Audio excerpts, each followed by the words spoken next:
तो ये हो गया आपका बोल्ड, इटैलिक और अंडरलाइन के तीनों के फॉन्ट मैंने बता दिए हैं, ठीक है। अब एक चीज़, आपके हेडिंग्स जो थी उनको किस प्रकार से लिखते हैं। चारों हेडिंग्स जो आपकी होती हैं H1 H1 H2 H3 H6 जो मैंने आपको बताया था, यानी कि जो सबसे बड़ी हेडिंग होती है, जो लार्जेस्ट हेडिंग आप कहेंगे वो H1 है, उसके बाद आपकी H2 आती है उससे छोटी, फिर H3 उससे छोटी, H4 H5 और सबसे लास्ट में आती है H6। ये आपकी हेडिंग्स होती है, इससे अब बड़ी नहीं होती। हाँ, फ़ॉन्ट के साइज़ आप बड़े छोटे कर सकते हैं। फ़ॉन्ट का साइज़ आप 500 पिक्सल दे सकते हैं, 1000 पिक्सल दे सकते हैं, वो अलग चीज़ है। लेकिन जो हेडिंग्स जो आपको मिलती हैं वो आप इसके अंदर ही डिनोट कर सकते हैं, H1 H2 H6 में ही आप देंगे। इसमें एग्जाम्पल जरूर आता है। तो हम HTML की अब हेडिंग यहाँ पे देने जा रहे हैं, तो उसको आप देखें किस प्रकार से। तो बॉडी टैग के अंदर आएंगे, अब यहाँ पे लिखेंगे सबसे पहले H1 हेडिंग। तो H1 हेडिंग यहाँ पे आई। अब इसके अंदर कुछ भी आप दे सकते हैं, this is H1 HTML heading. Simple सा, आपको कोई कुछ नहीं करना, सिर्फ हेडिंग आपको लिखते चले जाना। ठीक है, आपने लिख दिया हेडिंग, ठीक है, H1 हेडिंग। अब इसको कॉपी कर लें, आप नीचे चीज़ें उठा के नीचे आप पेस्ट करते चले जाएं। पेस्ट करने से क्या होगा, सिर्फ आपको क्या चेंजमेंट करना है, यहाँ पे आपको H2 कर देना है, यहाँ पे भी H2 कर देना है। नीचे आइए, पेस्ट किया, यहाँ पे आपने H3 कर दिया, और ये सारी हेडिंग्स आपके सामने प्रिंट हो जाएगी। इसी तरह से कंटिन्यू करते हैं।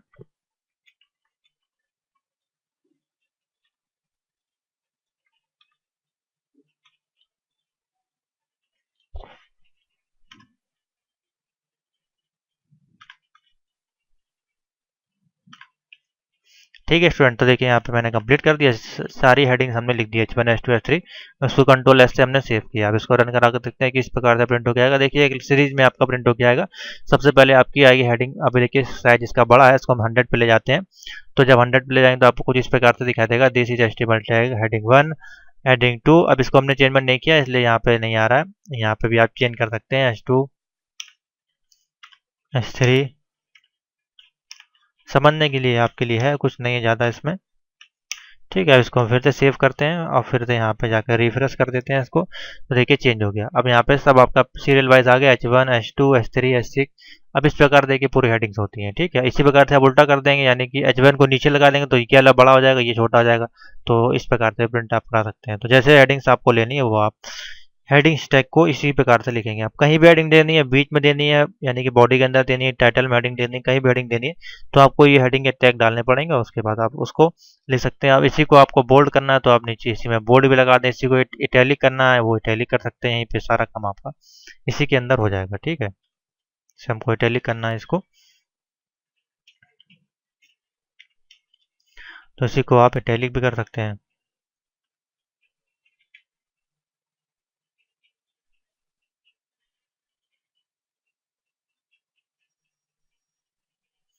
ठीक है, देखिए पहले आपका दिस इज HTML ये हेडिंग आपका इटैलिक हो गया। ठीक है, तो इस प्रकार से आप कुछ भी इसी में चेंजमेंट करना चाहते हैं इसी में कर सकते हैं। इसका कलर चेंज करना चाहते हो तो इसी में आप इसका कलर भी चेंज कर सकते हैं, यहाँ पे कलर डाल देंगे। फॉन्ट डालना चाहते हैं, यहीं पे आप फॉन्ट का टैग लगा दें, आपका फॉन्ट चेंज हो जाएगा। तो इसी प्रकार से इसको करते हैं। उसके बाद है हमारे पास टैग। अब इसी को हमें सेंटर में लिखना है। मान लीजिए इसी टैग जो टैग है, हेडिंग जो हमारी, इनको हमको सेंटर में लिखना है। तो सेंटर के लिए हम क्या यूज़ करेंगे, सेंटर टैग का। जो भी टैग्स होंगे उनका नाम उसी पे डिपेंड करें। जो भी हमको वर्क करना है, सेंटर है तो हमको सेंटर लिखना पड़ा। अधिकतर में केस में आपको ये मिलेगा। इसको लॉक करने के लिए सेंटर इस प्रकार से लिखना पड़ेगा हमको। यहाँ से ओपन किया टैग को, यहाँ से क्लोज कर दिया। तो अब इसी में हम दिखा देते हैं आपको सेंटर टैग। तो आपकी हेडिंग पढ़े रहने दें, कोई दिक्कत नहीं, इसी के अंदर लिख देते हैं। अगर नहीं वर्क करेगा तो फिर इसको हटा देंगे हेडिंग को। ये हमने लिखा सेंटर, ठीक है, CENTER। और यहाँ पे टैलिक था, इसके अंदर हमने लिखा सेंटर। ठीक है, सेव हो गया। इसको हमने किया सेव। अब देखते हैं क्या ये वर्क करता है कि नहीं है, जिसको हटा दें यहाँ से आप। ठीक है, इसको रन करा कर देखते हैं क्या ये सेंटर में आता है कि नहीं। फायरफॉक्स पे ओपन हो गया। तो ये देखिए आपके हेडिंग जो है वो सेंटर में आ गई। ठीक है, तो इस प्रकार से सेंटर में कर सकते हैं। लेफ्ट में करना है तो वहाँ लेफ्ट कर दें, राइट में करना है तो वहाँ पे आप राइट कर दें, टॉप में करना है, बॉटम में करना है, तो उसी अनुसार आपको टैग यूज करने पड़ेंगे। ठीक है, तो अभी हमने आपको सेंटर का बताया। उसी प्रकार से एक टैग यूज करते हैं हम लोग यहाँ पे। देखिए यहाँ पे भी ओपन हो गया था, तो इसको भी हम क्लोज कर देते हैं। तो एक टैग हम लोग यूज करते हैं BR टैग। BR टैग का काम क्या होता है, BR बी आर टैग का काम होता है, मान लीजिए आपके काफ़ी ज़्यादा टेक्स्ट हैं और वो सब एक ही लाइन में प्रिंट हो रहे हैं, आप चाहते हैं एक लाइन में अपना प्रिंट हो, लाइन को ब्रेक करने के लिए यानी कि नीचे लाने के लिए हम वहाँ पे बी आर टैग का यूज़ करते हैं। आप बी आर टैग कर देंगे तो नीचे होगी वो लाइन आपकी ब्रेक हो जाएगी, एक ही लाइन में सारी चीज़ें प्रिंट नहीं होगी। ठीक है, वो भी आपको दिखा देंगे। दूसरा हमारे पास एक जो बेसिक्स टैग्स हैं, एक पी टैग है, यानी कि पी टैग होता है हम लोग पैराग्राफ कोई चीज़ डालना चाहते हैं, पैराग्राफ जो होते हैं आपके वर्ड में, उसके लिए हम लोग इसका यूज़ करते हैं पैराग्राफ टैग का। ठीक है, पैराग्राफ ही जो हम लोग बेसिकली चाहते हैं कि हम वो पैराग्राफ हमारा नेक्स्ट लाइन में प्रिंट हो, तो उस केस में हम लोग बी आर और पी आर टैग का यूज़ करते हैं जब हमको पैराग्राफ को ही देना होता है। तो ये आपने सेंटर का सीख लिया। इसी प्रकार से आप यहाँ पे राइट कर देंगे तो देखिए यहाँ पे राइट में आ जाएगा। ये हमने कर दिया टैग को, सेव करते हैं, देखते हैं ये वर्क करता है कि नहीं। तो ये वर्क नहीं किया, कुछ कोड्स में प्रॉब्लम है।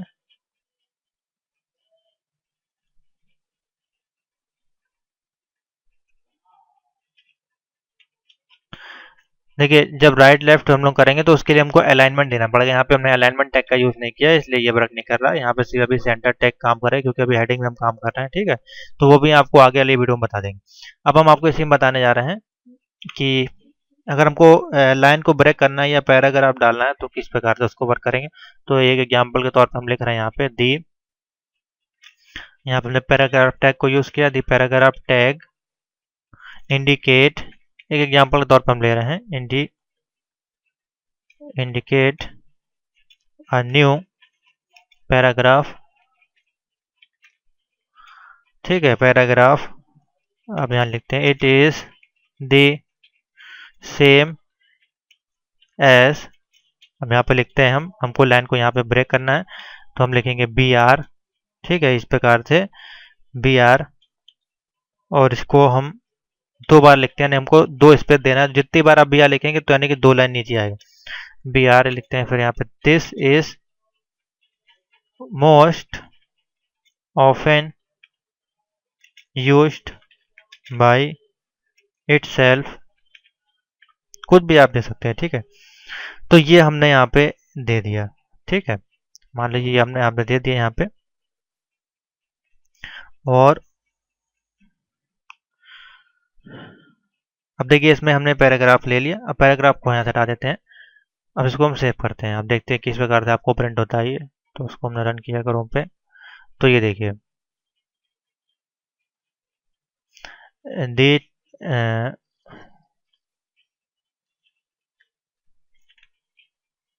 ठीक है, दी, अब देखिए दो बार हमने यहाँ पे वो किया था, ब्रेक लाइन को ब्रेक किया था। तो ये देखिए इसको ब्रेक कर दिया, इसने दो बार ब्रेक किया, इसलिए नेक्स्ट लाइन में दो बार ब्रेक दे indicate the tag indicate a new paragraph it is same as the often, दो बार आपका लाइन को ब्रेक किया होगा। सिंगल करते हैं तो देखिए सिंगल लाइन ब्रेक करेगा। इस प्रकार से हम खाली इतना करते हैं ब्रेक, तो देखिए खाली एक लाइन आपकी ब्रेक करेगा। ठीक है, इस प्रकार से। तो जैसे आपको छोटा या पास में लिखना है उस प्रकार से आप जितनी लाइन ब्रेक करनी है आप उसको लिख सकते हैं। तो यहीं तक इसको रखते हैं, इसमें काफ़ी वीडियो लंबी हो जाएगी फिर। तो इसमें मैंने आपको बोल्ड बता दिया, टैलिक, अंडरलाइन और स्ट्राइक थ्रू अभी आपको बताना है इसमें, तो वो हम नेक्स्ट वीडियो में कंप्लीट कर देंगे। इसका डिवीजन है, pre tag, anchor tag, name है, ये सारी चीज़ें इसमें बता देंगे। तो थैंक यू फॉर वॉचिंग। तो चलिए स्टूडेंट इसी में आगे चलते हैं। इसमें आपको बताते हैं सब स्क्रिप्ट और सुपर स्क्रिप्ट अगर आपको लिखनी है HTML के कोड में तो उनको किस प्रकार से यूज़ किया जाता है। तो टैग हमारा वही चलेगा सेम। बॉडी के अंदर हम आएंगे या बॉडी के अंदर सारे टैग को यूज़ करेंगे यहाँ पे। तो सबसे पहले आपको दिखाते हैं बोल्ड, इटैलिक, सुपर स्क्रिप्ट और सब स्क्रिप्ट ये किस प्रकार से लिखी जाती हैं और इनका आउटपुट किस प्रकार से आपको देखने को मिलता है। तो ऑलरेडी मैंने बोल्ड, इटैलिक का आपको बता दिया। हम सीधे आते हैं, एक पैराग्राफ हम लेते हैं यहाँ, पैराग्राफ में उसके साथ हम लेंगे यहाँ पे सब स्क्रिप्ट को किस प्रकार से लिखा जाता है। तो पैराग्राफ के लिए हमने आपको बताया पी का यूज़ करते हैं, तो हमने लिखा पी इस प्रकार से। अब इसके अंदर हम कुछ भी लिख सकते हैं, दिस इज मान लीजिए हमने लिखा दिस इज, और ये प्रोग्रामिंग कौन सी है, सब स्क्रिप्ट की है। तो सब स्क्रिप्ट के लिए सबसे पहले हमको क्या लिखना पड़ेगा, देखिए मैंने बताया जो भी टैग होंगे उसका नेम मिलता जुलता है, नहीं सब स्क्रिप्ट है तो उसका शॉर्ट फॉर्म में यहाँ पे कोड बनाया गया है सब। तो लिखेंगे सब, इस प्रकार देखिए ऑटोमेटिकली उसका क्लोज टैग आ जाएगा। अब इसके अंदर लिखेंगे हम सब स्क्रिप्ट, ये कोड किसका है, सब SCRIPT, सब स्क्रिप्ट हमने लिख दिया। वो ऑटोमेटिकली आ जाएगा। अब हमको लिखना इसके आगे, ये यहाँ पे इसका आपका पूरा कोड, ये इसके अंदर ये टैग क्लोज हो गया। अब इसके पैराग्राफ के आगे चलेंगे यहाँ पे, एंड इसी में हम ले रहे हैं सुपर स्क्रिप्ट को भी। तो सुपर स्क्रिप्ट के लिए यहाँ पे जो टैग यूज होता है एंड, अब सुपर है तो देखिए सुपर के उसके लिए हम लोग यूज करेंगे यहाँ पे SUP। ठीक है, ऑटोमेटिकली देखिए क्लोज टैग आ गया। अब यहाँ लिखेंगे सुपर स्क्रिप्ट। अब ये क्या क्या होते हैं, अभी जब इसका आउटपुट आएगा तो आपको समझ में आ जाएगा। तो ये सब स्क्रिप्ट और सुपर स्क्रिप्ट देखिए यहाँ पे आ गया। ठीक है, इंपॉर्टेंट है, आपके पूछा जाता है। हमने इसको क्या किया, सेव किया। सेव करने के बाद रन पे गए, लॉन्च इन क्रोम पे गए। अब देखिए एक आपको सब स्क्रिप्ट फॉर्मेट में दिखाई देगा और एक सुपर स्क्रिप्ट फॉर्मेट में दिखाई देगा। देखिए, तो कभी कभार क्या होता है, हमको कोई मात्राएं लगानी होती हैं या कुछ ऐसे मैथमेटिकली कंडीशन लगानी होती है या फिर सिंबल्स लगाने होते हैं। जैसे कि कोई जैसे कि मान लीजिए आपका सिंबल हो गया, या @ का सिंबल्स हो गया इसके अंदर, या TM देखिए कभी कभार कंपनी के नाम के ऊपर लिखा रहता है, या C लिखा रहता है कॉपीराइट। तो इस प्रकार के टैग यूज करते हैं उन्हीं उसको हम लोग सुपर स्क्रिप्ट और सब स्क्रिप्ट के साथ ही यूज करते हैं। तो देखिए यहाँ पे हमने लिखा ये आपकी सब स्क्रिप्ट है, ये सुपर स्क्रिप्ट है जो ऊपर साथ लिखी जाती है, सब स्क्रिप्ट नीचे वाले टैग के साथ लिखी जा सकती है। ठीक है, तो इस प्रकार से हम लोग उसको यूज करते हैं। तो अब देखिए सुपर स्क्रिप्ट की जगह हम यहाँ पे जो हम लिख देते हैं, मान लीजिए कोई कंपनी का सिंबल्स अगर यहाँ पे लेना चाहते हैं तो आप बहुत अच्छे से लिख सकते हैं। अभी हम सिंपल सा एक लिखते हैं, यहाँ पे TM का एक सिंबल लगाते हैं। तो आप देखिए किस प्रकार से प्रिंट होगा। तो ये देखिए इस प्रकार से TM यहाँ पे, अब यहाँ पे कोई भी कंपनी का नाम हो सकता है, उसके ऊपर इस प्रकार से प्रिंट होगा। यहाँ पे सिंबल लेंगे तो यहाँ पे आप जाएंगे और यहाँ पे SY, कोई बात नहीं, इसको इग्नोर करें। तो ये हो गया आपका सुपर स्क्रिप्ट और सब स्क्रिप्ट। ठीक है, इसी में बोल्ड है, अब स्ट्रॉन्ग है, आई इटैलिक है, ठीक है, और स्मॉल है, सो सब है, सुपर स्क्रिप्ट, ये सारी चीज़ मैंने आपको बता दी। स्ट्रॉन्ग टैग का यूज भी हम आपको बता देते हैं क्योंकि एग्जाम्पल से पूछा जाता है। तो सेम है बेसिकली स्ट्रॉन्ग और बोल्ड, अगर हम बात करें सेम। अभी इसी पे यही पैराग्राफ है, देखिए यही पैराग्राफ में आएगा, हम आपको दिखा देते हैं। अभी हम यहाँ पर सुपर स्क्रिप्ट और सब स्क्रिप्ट हटा देते हैं, पहले सेम हम पैराग्राफ लेते हैं। तो this is bold tag in HTML, हमने मान लीजिए ये लिखा। ठीक है, अब ये है हमारा इसको हम लिखते हैं इस प्रकार से। अब यहाँ पे पहले हमको क्या करना है, इसको हमको बोल्ड करना है। तो बोल्ड करने के लिए हम क्या लिखेंगे, बोल्ड कर देंगे, या तो हम सीधे लिखेंगे STRONG, स्ट्रॉन्ग टैग का यूज यहाँ पे करेंगे हम। और इसको उठाएंगे यहाँ से, कट करेंगे और इसके अंदर यहाँ पे ले जाके पेस्ट कर देंगे। ये क्लोज हो गया। अब यहाँ पे जाके पैराग्राफ को भी हम क्लोज कर देंगे। ठीक है, क्लोज हो गया। अब हम इसको करेंगे सेव। अब इसको रन देखिएगा, जैसे आप कराएंगे तो ये बोल्ड हो जाएगा। देखिए बोल्ड हो गया। तो ये है, या तो आप यहाँ पे बोल्ड यूज कर सकते हैं, यानी कि B यूज कर सकते हैं बोल्ड को करने के लिए, ओनली B। तो हाँ, सिंपल सा B करके भी लिख सकते हैं, या फिर स्ट्रॉन्ग को यूज कर सकते हैं। ठीक है, सेव किया हमने, सेम वही चीज़ आपका प्रिंट हो जाएगा। तो दो तरीके से आपका बोल्ड प्रिंट होता है, जो कि यहाँ मैंने बता दिया। ठीक है, इटैलिक इटैलिक मैंने आपको बता दिया। हाँ, अब सबसे नीचे आते हैं। बाकी जो इसमें आपके सिलेबस में यानी तमाम कोड्स इसमें यूज़ हम करते हैं वो आपके में है नहीं। ठीक है, अब हम आपको बता देते हैं जो कि इसमें आपका सिलेबस में दिया गया है।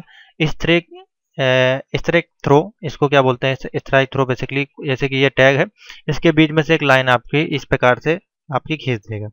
तो इसमें कोई ज़्यादा कठिन नहीं है, आप इसको कर सकते हैं। अभी इसको भी मैं आपको बता दे रहा हूँ।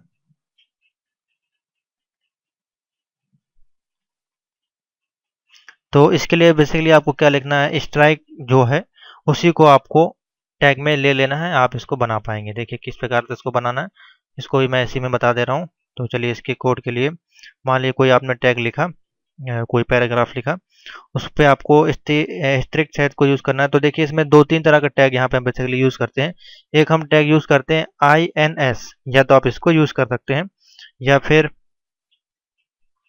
दूसरा टैग हमारे पास है ओनली यस भी हम यूज़ कर सकते हैं। देखिए किस प्रकार से यूज़ करते हैं, मान लीजिए यही टैग हमने यहाँ पे B लिखा है, यहाँ पे हम S कर देते हैं। ठीक है, अभी आप देखिए किस प्रकार से काम, हमने देखिए सिर्फ S कर दिया यहाँ पे। अब इसको देखिए हम इसको सेव करते हैं। ठीक है, अब इसको जैसे हम सेव करेंगे तो ये जो पूरी लाइन है this is bold tag in HTML, ये पूरी लाइन पे एक एरो खिंच जाएगा। इसको क्या हम बोलेंगे, स्ट्राइक थ्रो। अब इसको हम रन कराते हैं। नोट कर ले टैग जो मैं बता रहा हूँ, देखिए इसके ऊपर एक लाइन खींच गई। ठीक है, तो इसको तमाम तरीके से लिखा जा सकता है। पहला टैग है स्ट्राइक थ्रो का, जो कि आपके PDF में दिया गया है। इसको लिखने के लिए पहला टैग है हमारे पास, या तो आप यस लिख दें, इस प्रकार से इससे क्लोज कर दें। या फिर दूसरा जो टैग हमारे पास अवेलेबल है वो है हमारे पास INS। इसको क्या बोलते हैं, INS, ठीक है। या फिर INS भी यूज कर सकते हैं। INS देखिए अंडरलाइन के लिए बेसिकली यूज होता है नीचे इस प्रकार से। अभी दोनों को मैं दिखा दे रहा हूँ। और दूसरा जो है डेल टैग, एक डेल टैग है, इसको भी हम लोग यूज करते हैं, ठीक है। तो इसको ही मैं दिखा दे रहा हूँ। ये मान लीजिए हम यहाँ पे लिखते हैं डेल, नोट कर लें आप टैग के नाम। इसको हमने सेव किया पैराग्राफ में, इसको रन कराते हैं। तो देखिए इसमें भी आपको लाइन मिल गई। और दूसरा जो टैग है INS टैग जो हम आपको बता रहे हैं उसको भी आपको दिखा देते हैं।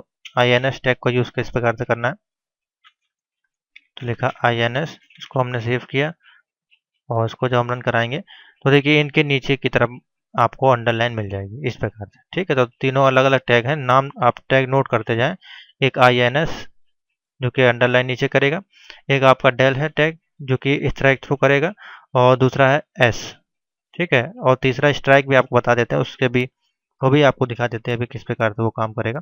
तो बेसिकली इसी को हम लोग यूज़ करते हैं। स्ट्राइक एलिमेंट है बेसिकली आपका, और उसको हम लोग लिखने के लिए डेल या फिर S का हम लोग बेसिकली यूज़ करते हैं यहाँ पे, ठीक है। तो सिंपल सा है, आप डेल का यूज़ करें वो आपके लिए सबसे बेस्ट रहेगा। तो यहाँ पे ले देते हैं डेल। अब डेल नोट कर लें स्ट्राइक थ्रो डालने के लिए, डेल कमांड का, डेल टैग का यूज़ करते हैं। इसको हमने सेव किया, ये देखिए। आगे चलते हैं। स्ट्राइक थ्रू के बाद हमारे पास है, इसमें डिवीजन है और pre tag, anchor, links, name, image tag ये हैं। अब इनके बारे में देखते हैं। डिवीजन टैग आपको किस प्रकार से यूज हो, डिवीजन बेसिकली होता है क्या वो भी आप समझ लें तो आपको इम्पोर्टेंट है ये भी, जिसको कि हम लोग बोलते हैं DIV टैग। ये है क्या बेसिकली, इसको हम लोग बेसिकली यूज करते हैं, किस लिए यूज करते हैं, पोजीशन के लिए बेसिकली हम लोग इसको यूज करते हैं। और अधिकतर हम लोग इसको यूज करते हैं, वो यूज करते हैं किसके साथ, CSS के साथ, ठीक है। तो ये बेसिकली एट्रीब्यूट्स के अंतर्गत आते हैं। देखिए इसमें तमाम तरह के एट्रीब्यूट्स आपको दिखाई देंगे। अब इसमें कुछ प्री टैग्स यूज होते हैं जैसे कि anchor, link, name, anchor, image tag, paragraph डालना है, कमेंट डालना है, ठीक है। ये सारी चीजें इसमें हैं, तो इसको भी देखते हैं एक एक करके।